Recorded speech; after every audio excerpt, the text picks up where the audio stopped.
Hey guys, and welcome back to my channel. Welcome if this is your first time here.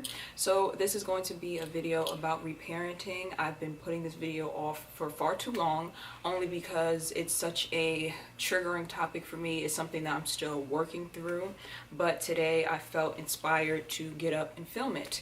And that might be because today is my birthday. Today is my 27th birthday, and I am spending it alone. I like to spend my birthdays by myself so that I can kind of think and reflect and just relax. You know, it's an Aquarius thing. So yeah, I think that because I've had this time to just sit and kind of be to myself with my thoughts, that I kind of gathered myself up enough to actually make this video. So this is going to be unedited as well, so forgive me if I ramble a little bit. It's all going to be from the top of my head. So I guess I could start by explaining what reparenting is. Reparenting is basically a technique where you are acting as a parent to your inner child in order for you to counteract any childhood neglect or abuse, okay? So if you didn't get enough love as a child, enough attention, enough validation, reparenting yourself is going to be a way for you to kind of counteract the damage that has been done within your childhood. And your inner child, for those of you who don't know, is basically a part of your consciousness that embodies all of your childhood experiences, okay? And you will see your inner child come forward most when you are triggered. Actually, if you observe people when they are triggered, they start behaving kind of childlike, like you can see them kind of regress, and that's how you know that their inner child is coming to the surface. And when it comes to my videos, I like to actually make them with the intention of talking to my audience's or my subscribers' inner child. That's why I'm very careful with what I talk about. I choose my words very carefully because my topics are very triggering, and I know that when people are triggered, their inner child kind of come to the forefront. So I'm always very mindful of that and very careful about the topics that I speak about, or the way that I present the topics, I should say. So the reparenting process, where do I begin? Okay, I guess I can start by saying that when you start to reparent yourself, or when you make the decision to reparent yourself, sometimes it can be extremely triggering, because then you have to kind of acknowledge the fact that your parents didn't, I don't want to say they didn't do a good job, but they didn't meet your emotional needs. And sometimes that's a little bit hard to face, especially if you have like a narcissistic parent who was just over the top with their abuse, with their emotional and psychological abuse. It's touchy, you know. It's one thing if you have a parent who, let's say they just worked a lot and they couldn't, you know, give you that much attention because they worked a lot. Like, that's one thing. That's still painful. I'm not invalidating that. But it's a whole other thing when you have parents who intentionally like did things to try to break you. So you just have to be mindful that it can be a bit triggering to even start this process. And that's why I think this video was kind of, you know, I was putting it off a little bit. But the way that I combat that is to first start with empathy. Like, I sympathize or empathize with my parents first. Like, I think about the fact that, you know, they had a very tough upbringing and they didn't really get the love and nurturing that they needed. So there was really no way that they could give it to me, you know, like, where would they get it from, you know? So they can't give you something that they didn't have, and that doesn't condone or justify any abusive behavior at all. But I do come to find that it helps me to kind of come from a space of understanding and forgiveness, and to not let it weigh on me so much, because I'm not taking it personally that they didn't do the job that they were supposed to do as a parent, you know. So I hope that makes sense. I think that's important to find a thought, or to understand why your parents behaved the way they did, because it kind of helps to ground you, and it kind of helps to alleviate some of that anger or that resentment or that pain. But again, if you still are in pain and you're still working through that, don't rush the forgiveness process, but just try to grasp a thought or reach for a thought that makes you feel a little bit better than the feelings, the negative triggered feelings that can come up when you start the process, okay? So reparenting, I guess we could start with, I mean, we already started with how I started my process, but next would be to look at how parents are supposed to behave, or what they are supposed to teach us, of what the role is in our lives. So parents are supposed to do two things. They are supposed to nurture you, and then they are supposed to discipline you. So there's supposed to be a nurturing, emotional side of parenting where they validate you, they love you, they care for you, when you're hurt, they're there for you, they sympathize with you, you feel this sense of love, nurturing, and empathy from them, and then there's the other side of parenting where you have to discipline your children. You have to set ground rules, you have to make sure that they are, not getting out of hand, or they're just not, you have to have a source of structure for your children. You have to be a source of structure for them to let them know that there are boundaries, and kids will always try to cross those boundaries and cross the line, and they need parents to be the ones that's right there to enforce those boundaries. And that's why a lot of us, we don't just struggle with the fact that our parents weren't nurturing. We also struggle with the discipline aspect of it as well. Usually they go hand in hand. Usually when parents don't give you one, they don't give you the other either. I'm really trying to figure out the best way to explain this. Okay, so there are the parents who sometimes will give you just the nurturing but not the discipline. So they'll be very loving, very caring, but it's almost like they will almost enable their children because they're not giving them that discipline and that structure, and that can be harmful as well. I think that's just as harmful as not giving the nurture, and that can actually create narcissistic children as well, children who grow up to be narcissists. Those who are put up on a pedestal and they're never disciplined and they're told that they can do no wrong. It's like they develop this sort of like chaotic pattern when it comes to relating to other people, where they don't know how to not cross boundaries or cross the line because they have never been given that discipline. But then there are the parents who only discipline their children and don't give them the emotional nurturing. So these are like you could say like the military parents, or like the parents, what are they called? Tiger moms, I think they're called, where it's like they drill their children like with, multiplication tables and like you have to learn this and this and this, like in terms of their education. Even when their kids are like exhausted and overworked, they're still like, no, you still have to get this done, you still have to learn this. It's like those parents who just go too hard when it comes to the discipline, but then they give absolutely no emotional nurturing or emotional care. And obviously you can see that play out in adulthood, where the children grow up to be overachievers when it comes to their work or when it comes to, school, but they are very disconnected from their own emotions. They have very little empathy, or they just don't like to express or share their feelings. So that's how both of those work out. Now, for a lot of us who have narcissistic parents, we actually were deprived of both. We didn't get the emotional love and care and nurturing, and we also didn't get the discipline and the structure, only because when it comes to narcissistic parents, they purposely don't give us that discipline and that structure, and they purposely don't give us the emotional aspect of it either. Because if they don't give us the emotional aspect of it, then we are so starved for affection that we will always cling on to them and do whatever they want us to do in order for them to give us that love. It's like we're fighting for that love, and that's how they maintain their power. Now, they sorry if you hear like banging, there's like construction going on, it's distracting me. Okay, yeah, narcissistic parents, they don't give us that discipline either, because if they gave us that discipline and that sense of structure and gave us that like motivation to get things done and get things achieved or accomplished, then we would grow up and we wouldn't need them anymore. We would excel financially and we would find this sense of self-confidence out in the real world. So then we wouldn't need them anymore. So they don't give us the emotional side of it, and they don't give us the structure or the motivation and discipline side of it either, so they can keep us completely dependent on them. I hope that makes sense. So when you look at reparenting, it's going to be different for everyone depending on which category your parents fit into. If your parent was one who gave you emotional care but no discipline, then your reparenting is going to be comprised of you disciplining yourself. If your parents gave you discipline but no emotional care, your reparenting is going to be comprised of you giving yourself emotional care. And if you have a narcissistic or overall abusive parent who gave you neither emotional care nor discipline, then your reparenting process is going to be emotionally caring for yourself and also giving yourself those boundaries and that discipline. Now, when it comes to my reparenting technique, I practice the third one, the last one that I mentioned, having to give myself emotional nurturing and then also having to give myself that discipline. I come to find that I was getting or trying to get my emotional care from relationships. I was constantly getting into very toxic relationships, actually. with people who were narcissistic because I was trying to get that love and attention from them.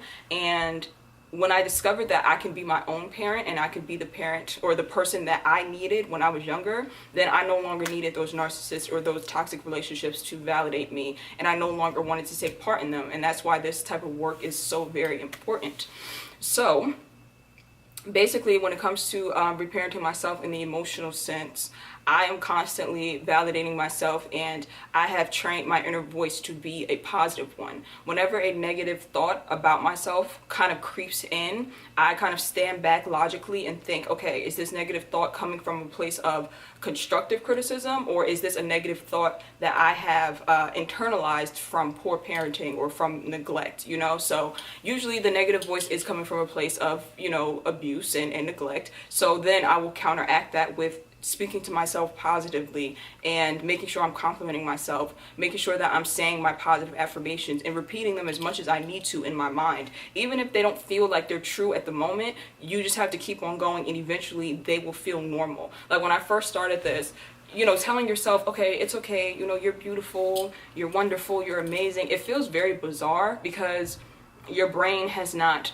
processed, or your brain has not experience that sort of like emotional validation. So it does feel very strange. It feels like you're lying to yourself, but now it's like second nature. Whenever I mess up or whenever something goes wrong, the voice immediately kicks in, and I'm just like, you know what, you're still beautiful, you're still amazing, it is okay, get up and just keep on going, you know, like it's okay, it's all right. Whenever I am triggered, especially, that's when I really have to step forward and be that parent that I need. I like to see my reparenting process as me being split into three people. My inner child, a mother, and a father. So usually when I need that emotional nurturing, when I'm triggered emotionally and my inner child is upset emotionally, I will call my inner mother forward to be that one that repeats those positive affirmations and says it's okay, everything's going to be all right, and really just doing things to soothe myself, right? So if I have to stop working and go and take like a nice bath, or if I have to stop working and go meditate, I make sure to do that. Like kind of like how a mother would, like a good mother. If you were in pain, what would a good mother do? And that's pretty much what I think. And then whatever it is that I think in my mind a good mother would do, I do that for myself.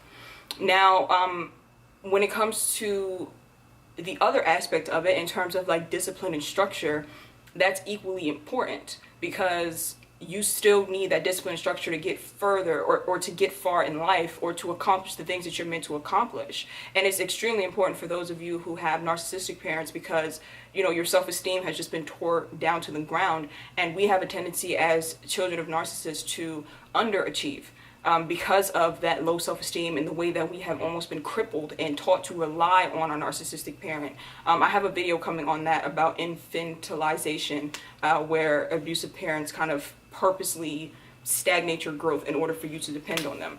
But yeah, it's extremely important for us to practice self-discipline. You know, I can't take baths all day long and do meditation all day long and soothe myself all day long. At some point, I have to call my inner father forward and say, listen, I understand you're hurt, I understand you're upset, you know, your mother's taking care of you right now, but as soon as you're done with this bath, you need to go and, you know, do this work, or you need to go and get this done. And it's never in a harsh way.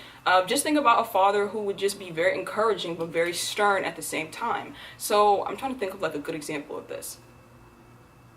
You know, if that Bill Cosby thing didn't happen, I would immediately say The Cosby Show, but that's triggering to some people, so I'm not going to use that as like I'm not going to tell you to use that as a guide. Will Smith. Okay, we'll do Will Smith. He's a real life father, not even a character. Okay, so Will Smith, I would say, is a father who seems to be kind of stern, or seems to be very emotionally balanced, but at the same time, he still drives his children, or he still gives them that motivation, that discipline, those boundaries. You see what I'm saying? I'm sure their mother does it too, but I'm just using that as like an example because, like I said, I split myself into like my mother and my father. So yeah, so the inner father, or you need to call your inner father forward and let it be known that you have to get things done, and be very stern with yourself, and make sure that you are following through when you are setting those boundaries. So even if like you have to get some homework done, and then you have to say, okay, you can't go on Facebook until you get this done, do that. Like, you have to really call that part of yourself forward to really enforce those rules and enforce those boundaries. And this is extremely important, because I feel like people can kind of slack on this, it's very easy to slack on this part because it's not fun, you know. Like, mothering yourself can be kind of difficult, but there's like a nice aspect to it, because, you know, you're getting like loved on, you're getting pampered. But fathering yourself can be kind of like, because like you have to get up and do work and all this other stuff. So just make sure that you're not slacking on this, because it's very important. I just watched a video about anxiety and what causes anxiety in a lot of people. I'm not talking about like an anxiety disorder. I'm talking about like generalized anxiety. And what it is that a lot of people, they tend to be stagnant when it comes to their life, like their goals, what they want to achieve. They're falling behind when it comes to those things because they don't have that discipline, that structure, and that confidence to go forward and try. And that causes a lot of internal, you know, conflict. It causes a lot of anxiety within you when you're getting older, but you're looking around and your life is not changing. Like, you're not progressing, you're not growing, you're not getting further in your field. That causes like a sense of dread and anxiety within you and a lot of internal conflict. So this part of reparenting is very important. Don't sleep on this part. It's very important. So that's pretty much it when it comes to reparenting. I know I thought it was going to be a little more like detailed than this, but that's really what it is. It's really just you calling your inner child, or calling your inner mother forward, or your inner father forward whenever your inner child is triggered. And also it's about treating yourself as your inner child. So it's like, treat yourself the way you would treat an actual child, okay? If your child came home and said, okay, mom or dad, this guy or this person hurt me, like they hurt my feelings, they said something bad to me, they hurt my feelings, you wouldn't encourage that child to go and play with that person again, would you? So treat yourself the same way. When someone hurts you, or when someone does something harmful to you, you keep your inner child away from that person. You call your inner parents forward to put that person in their place, or to cut that person off and to set those boundaries. You see what I'm saying? Sorry, the construction is so loud. So it really is just about being very sensitive to yourself, to your needs, and really treating yourself like a child. And I'm not editing this video. I can't edit this video, so it's like all that noise is just gonna... Okay, I guess maybe that's a sign to wrap up this video. Yeah. I do want to say one more thing that I have observed. I have observed that sometimes people, when they are ready to start their reparenting process, or when they are coming to terms, or when they're subconsciously needing to reparent themselves, a lot of people will actually start to feel the urge to have children. I've noticed this. I noticed this within my twin flame relationship. When we were both triggering each other very deeply, he just had this overwhelming urge to go and actually have a child. And I was like, are you out of your mind? Like, I can barely maintain my own mental health. How the hell would I maintain a child? He wasn't saying that he wanted a child with me. He was just saying he wants a child in general. And I was looking at him like he was out of his damn mind. I'm just like, we're both like triggered. We're both going through this crazy emotional stuff. Why would you ever want a child? That's like the opposite of what I want. So I noticed that both of us were having these experiences where we were triggered, and I was leaning more towards reparenting myself, and he was leaning more towards having a child. So what I come to find is that a lot of people will actually try to have a child, and then they will try to reparent themselves through their child, meaning that they will become a good parent to their child, and it's kind of like healing for them almost. And that can go really right or really wrong, because I've seen this go right before, and it's not that they're doing it consciously. It's not like they're saying, okay, well, I was abused as a child, so I'm going to go ahead and have another child